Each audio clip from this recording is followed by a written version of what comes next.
Shalom, my friends. This is Mime, and I'm here with another lesson in our wellness webinar series on the Aruka method for anxiety. And today, in this video, I'd like to talk about the anti-anxiety diet, or what are the best foods to eat if you are battling with anxiety. So, the very first thing that would probably be the most obvious for most, maybe not most people, but for a lot of people, is what foods to avoid.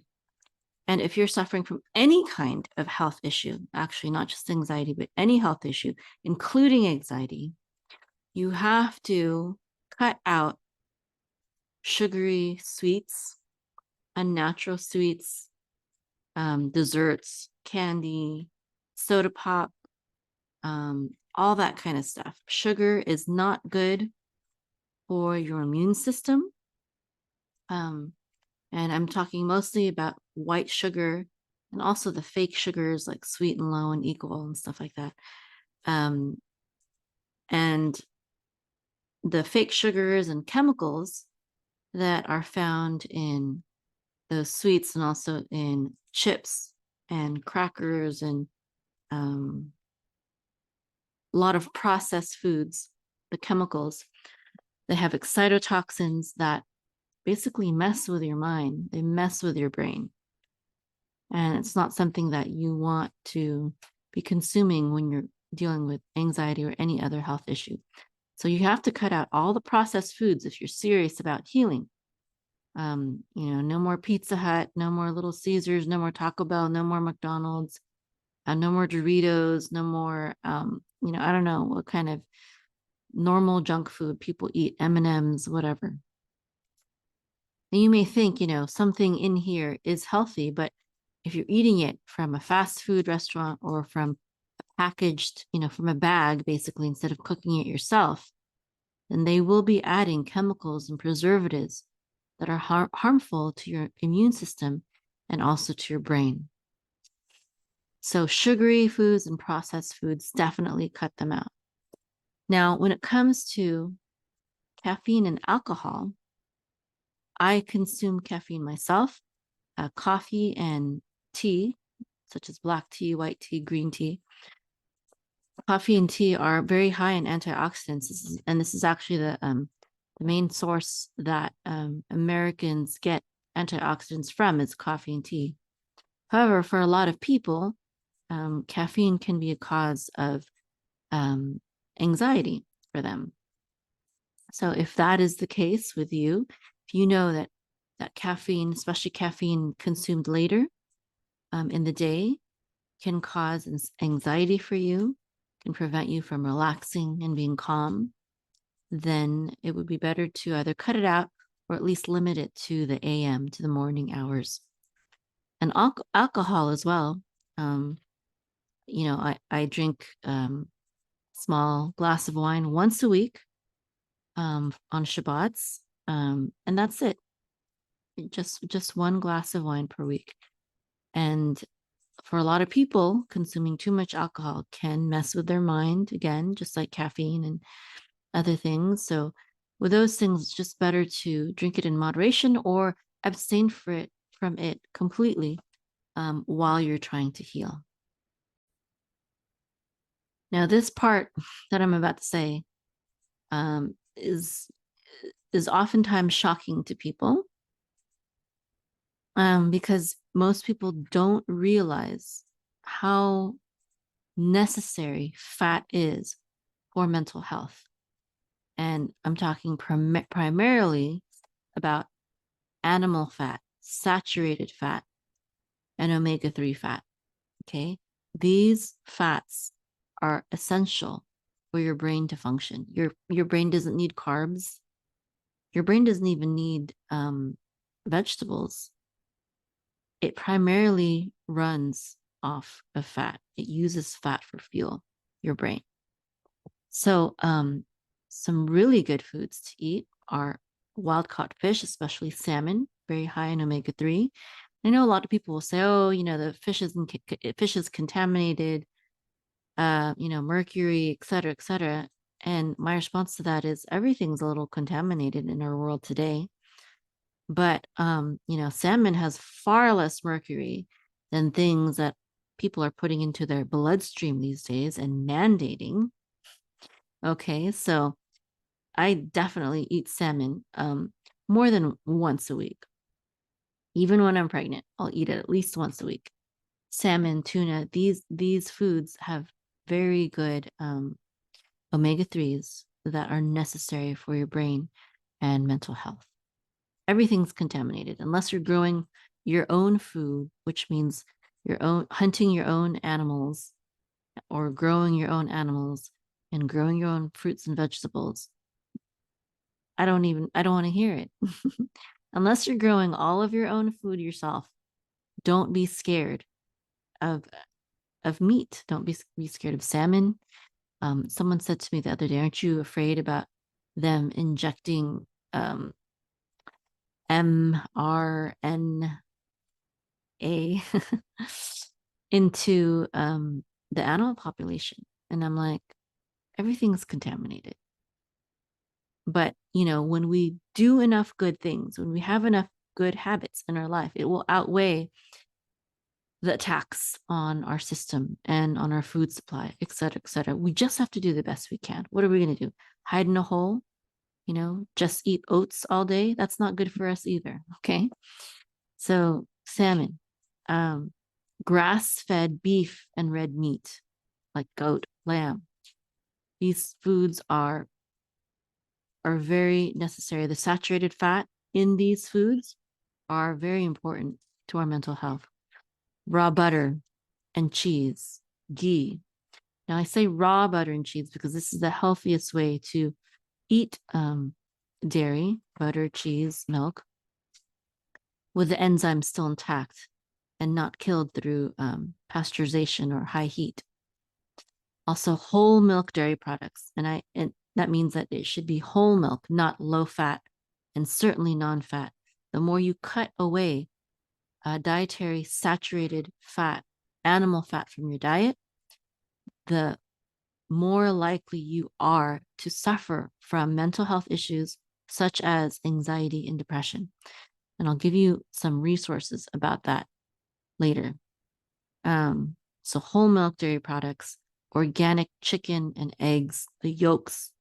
Do not be afraid of the yolks. All that talk in the past about how, you should only eat the egg whites, that was propaganda. Raw yogurt, kefir, also fermented dairy, very healthy way to eat dairy. And as I said earlier, saturated animal fat.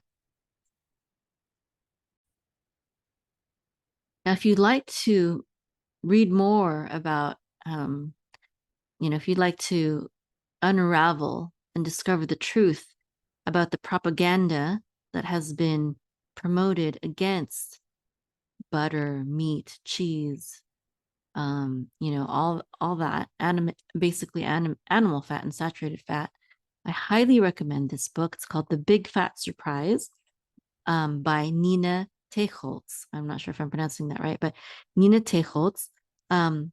It's available on audible.com, so you can listen to it as an audiobook. Highly recommend it for everyone. It's also in Kindle on electronic version, and there's a paperback version as well. This is an excellent book that exposes the propaganda that was perpetrated against meat and dairy. And it shows that everything that they say is basically false. And when they tell us that, it causes heart disease and cancer, no, animal fat does not do that. Bad fats do that, but that does not include animal fat. We're talking about omega-6 fats and unnatural fats, such as canola oil and soy oil and quote unquote vegetable oil. These new oils that have not been used by humankind for very long. Some good vegetable based fats would be things like olive oil, avocado oil, and coconut oil. But canola oil is bad, soy oil is bad, standard vegetable oil, corn oil, all that you should avoid like the plague. Okay, so research shows that not eating enough good fats, the animal fat, the saturated fat, the omega-3 fats from fish, this increases the risk of suicide, depression, irritability, and anger. So to protect your mood, your mental health, you should eat a normal amount of the right types of fat, the good kinds of fat every day. It's part of a healthy and balanced diet. Fats have been demonized because some types of fats, bad fats, as I said, are responsible for ill health. However, there's a lot of research that has shown that people on cholesterol lowering diets were significantly more likely to die from suicide, accidents, or violence. And later evidence corroborated the link between low cholesterol levels and death from suicide specifically, as well as attempted suicide or suicidal ideation. So researchers theorize that when people try to lower their cholesterol, that this has an impact on their serotonin. And this in turn increases impulsivity, aggression, and depression, which includes anxiety. And this raises suicide risk. Okay, there's a lot of studies, that prove the links between low-fat diets and depression, irritability, anger, hostility, poor mental health, anxiety, stuff like that. Okay. There's a long-term study of 12,404 people assessed over 10 years, which found that men on a low-fat diet were 26% more likely to be depressed after 1 year than other men. And after 10 years, the risk of depression remained 14% higher. Women on a low-fat diet were 37% more likely to be depressed after 1 year than other women. And after 10 years, their risk of depression remained 30% higher. So women are especially at risk of depression when they're trying to be on a low-fat diet. So low-fat diets were defined by the research as regularly eating fat-free meals, fat-free dairy, and low-fat dairy alternatives, such as margarine. It's a really, really bad fat. Margarine, all those butter substitutes. It's better to just get whole milk butter, real butter. There's another long-term study of 12,059 people over 11 years that found that the less people consumed olive oil, polyunsaturated fatty acids, and monounsaturated fatty acids, the more likely they were to become depressed. Okay, and the more that they ate trans fatty acids, bad fats, also likely they were more likely to become depressed. There's a randomized controlled trial over 5 years that asked 359 women to eat a low-fat diet of 15 to 20% of calories from fat, whereas 382 women were asked to eat their usual diet, averaging 29 to 30% of daily calories from fat. And both sets of women got dietary advice and they had normal weights, but the women on the lower fat diet experienced significantly higher levels of stress and sleep problems. Both groups of women had equivalently low depression levels with no significant differences between them, which might be because the women on the lower fat diet were actually consuming a reasonable amount of fat every day. But the point is that they were experiencing more stress and sleep problems. So there's just so much more, and I'm going to I'll link to an article about this and also to the book mentioned in the notes. Okay, so yeah, do not avoid animal fats, but make sure that you're eating good quality fats, not French fries from McDonald's, that would be considered bad fat, and not ground meat from fast food restaurants. That would be bad meat. Okay, we're talking about good quality meat, good quality wild caught fish, whole milk dairy, organic chicken, organic eggs, or organic bone broth.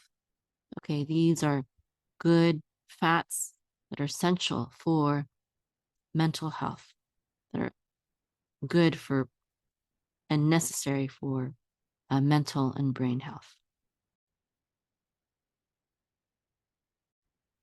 Okay, now you may or may not have known that I have gone on a carnivore diet in the past to heal myself of hypothyroidism.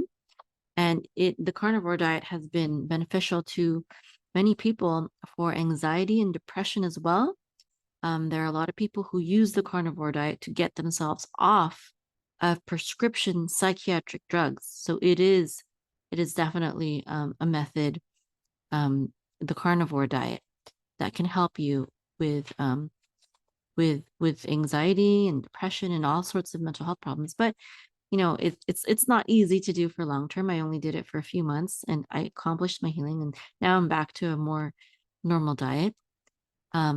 So some good other foods that are also healthy that you can eat are fresh fruits, especially blueberries, pomegranates, pineapple, bananas, figs, zucchini and cucumbers and squash. They're also a fruit. Okay, also sea vegetables, especially for their mineral and nutrient-rich content.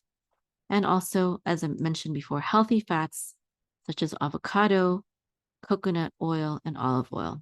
We fry with avocado oil and coconut oil primarily, and olive oil is best if you do not heat it up very high. If you put it, like on salads and stuff like that. But if you want to cook with an oil, use avocado oil and coconut oil because they can stand higher heats.